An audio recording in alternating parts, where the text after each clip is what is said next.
Hi everybody, welcome to my homestead and welcome to my channel. My name is Jared. There's been a few updates to the general handbook. One in particular that I think could be pretty big for some wards, if I'm understanding this correctly. So I'm going to share this with you in just 1 second. Really quick, here's the update on the Flood the Earth Challenge.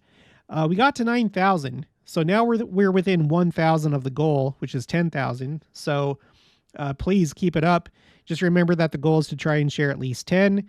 And also, if you haven't joined yet, please consider doing so. All you got to do is share a copy of the Book of Mormon, whether it's a physical copy or the Book of Mormon app. And then let me know in the comments of any video or send me an email. If it's email, make sure to put #flood in the subject line right here, #flood at the top left, and also include #flood in your comment if you do it on YouTube. Okay, so there is this new article on the church's website under Newsroom, the May 2024 update to the General Handbook. Under direction of the First Presidency and Quorum of the 12 Apostles, General Handbook, serving in the Church of Jesus Christ of Latter-day Saints, continues to be updated as needed. Several updates were published today, May 31st, 2024, and some of the adjustments are listed below. Chapter 12, Primary, has been updated and organized. Additional information about teacher council meetings for parents has been included. Guidelines for confirming converts has been updated. Instructions about weekly missionary coordination meetings have been updated.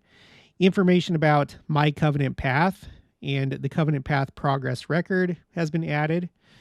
Additional guidelines for young service missionaries have been included.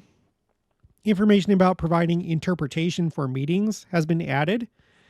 And let me just pause on that one really quick. I've never been in a ward where there's been interpretation.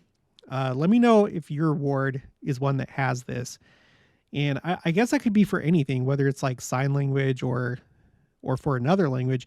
When I was on my mission in Spain, I had to do interpreting a number of times because there were a lot of people there from outside the country. There were a lot of, like, for example, West Africans that came to Spain, did not yet know Spanish. And so if they were like in a Sunday school class, I would have to interpret for them from Spanish to English. Well, and I guess in reverse too. And that was not very fun, by the way. Not that I didn't enjoy providing that service, but I've never been very good at like real time interpreting. It's hard. It like scrambles my brain. Other people are pretty good at it, but let me know if you've ever interpreted, if you're currently interpreting. Let me know what this looks like outside of just my mission experience, if you currently have this in your ward. Okay, the next one. Now, this is the one that I want to focus on. The minimum requirements to create a new ward or stake have been updated. We'll look at that in just a second. To finish this off, information about the stake high priest quorum meeting has been removed, since the meeting is no longer held. And unless I'm mistaken, they haven't had high priest quorum meetings since the high priest quorum merged with the elders quorum, and now it's just the elders quorum. And I think that change took place all the way back in 2018. I'm not going to look it up right now, but I think it was 2018. At the very least, it was 2019. When that change took place. So it's now been about like 6 or 5 years later, and they're now removing it from the handbook. So, whatever. It's better late than never, I guess. But okay, let's go back to this bullet point. The minimum requirements to create a new ward or stake have been updated. So this one sticks out to me because if you've been watching my channel for a while, you know that I have this spreadsheet called Timeline, Preparing the Church for Second Coming. And it's a list of all these changes that have taken place since President Nelson became president of the church. His mind is really on the second coming, and I feel like these changes reflect that. I think he's trying to get the church globally synchronized, and I think he's also trying to pre-position the church to receive a large influx of converts into the church. Just one example of that is this, where before this change, it used to be that if someone was getting baptized, there had to be 2 witnesses that held the priesthood. But that's no longer the case. It's not doctrine. So you have 2 priesthood holders that have been freed up to themselves perform baptisms if there's a lot of people getting baptized. And all you need for a witness is it can be a woman, it could be a youth or a child. So that's a pretty big change, but it frees up priesthood holders to perform ordinances. And I did this exercise down here of, what happens to your city after Christ comes and a sizable portion of the population, is removed because they're counted among the wicked and you only have so many that remain. So, for example, you have Dodge City, Kansas. It currently has a population of 27,788, and there's one ward that's there. And so imagine that you're in that ward, and all of a sudden you have a bunch of people that want to join the church. So if you have half of Dodge City that remains, say that half of them are telestial. This is just, who knows what the numbers are actually going to be. This is just kind of like a rough idea of what we can expect to see after this happens. So let's just say, hypothetically speaking, that half remain. That would leave us with 13,894.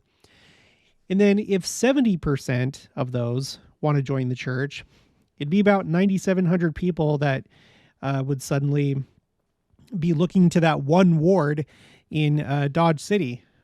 Or if it was only half of the half that remain, it'd be like 6,900. And so I've been working on, so I originally used old numbers to try and figure out, okay, so how many members of the church per new converts is there going to be? I did this like ratio type thing. I was doing it off of like kind of bad numbers. I got official numbers later on and I updated it, and now there's been a new update. So let's take a look at that. So right here, this is what I had after my first revision.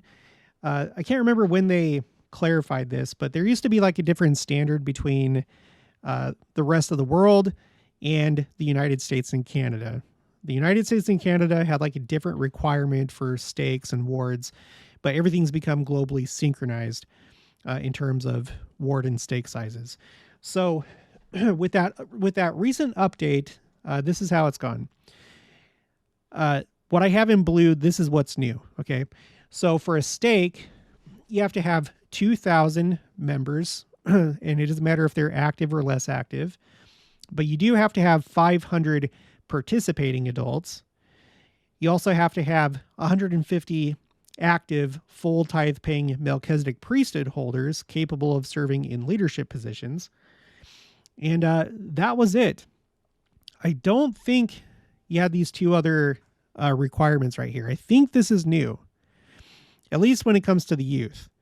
I don't remember, but I think I would have included this when I was making this spreadsheet.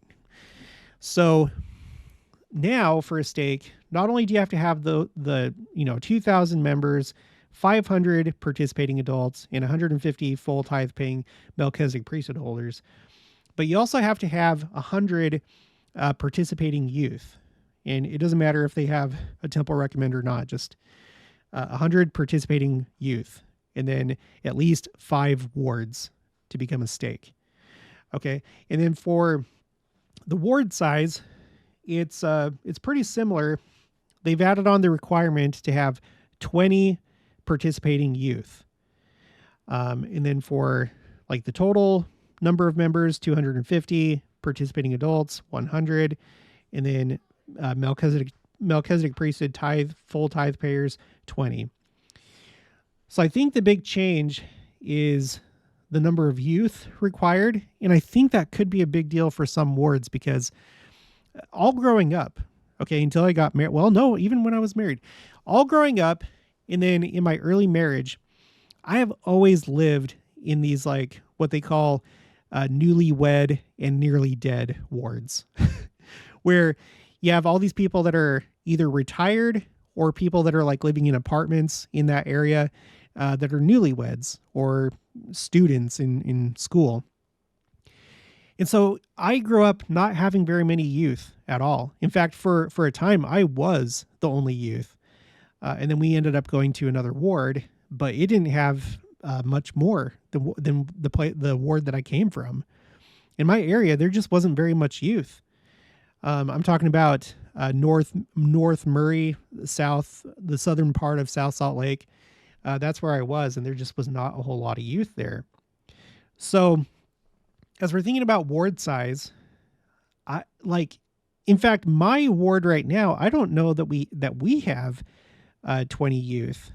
I'd have to think about it. I don't know, but it just makes me wonder. Say that my ward right now does not have 20 youth. Are they going to turn it into a branch? Is it going to technically become a branch? Or are all these wards going to be kind of grandfathered in, so to speak? But I think this is a big deal, because if that's what's required for a ward, then ward boundaries would have to probably be changed in order to create a ward, which means that you would have less situations where you have these newlywed and nearly dead wards.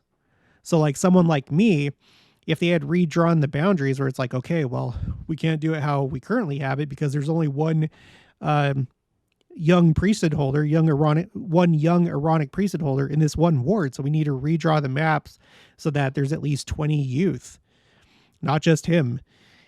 And it does say the word youth. It doesn't say children. So that should be the ages 12 to 18, right? Yeah. Or 12 to 17. So that's a really interesting thing. If I'm understanding this right, if you have more intimate knowledge of this, or if I need correction here, please let me know in the comments below. But this could be a really big deal for those youth that don't have many other youth to hang out with at church. And maybe that's why there's this change, is because I know the church is really concerned about the youth. And in this kind of world, it was already hard enough for me, back in the 80s and 90s. But right now, with all the social, with all the social pressures and the way that the internet and social media has had an impact on the self-esteem and self-worth of teenagers and youth, it may be more important now than ever to be in a ward where you have other youth and you're not just just you, or just 3 or 4 of you. So I'm going to guess, I can't say for sure, but I'm going to guess that's why they made this change. And I think that's a really good change. And again, I have to wonder about my own ward, because I don't think we have that we have 20 youth. So I guess the question is, if that's the case with my ward and your ward and whatever, is there going to be a redrawing of boundaries coming up soon so that these wards meet these requirements? And if they can't, then are they going to become branches until they can? I don't know. But that's really interesting to think about. And I'm excited for all the youth out there that will probably benefit from this.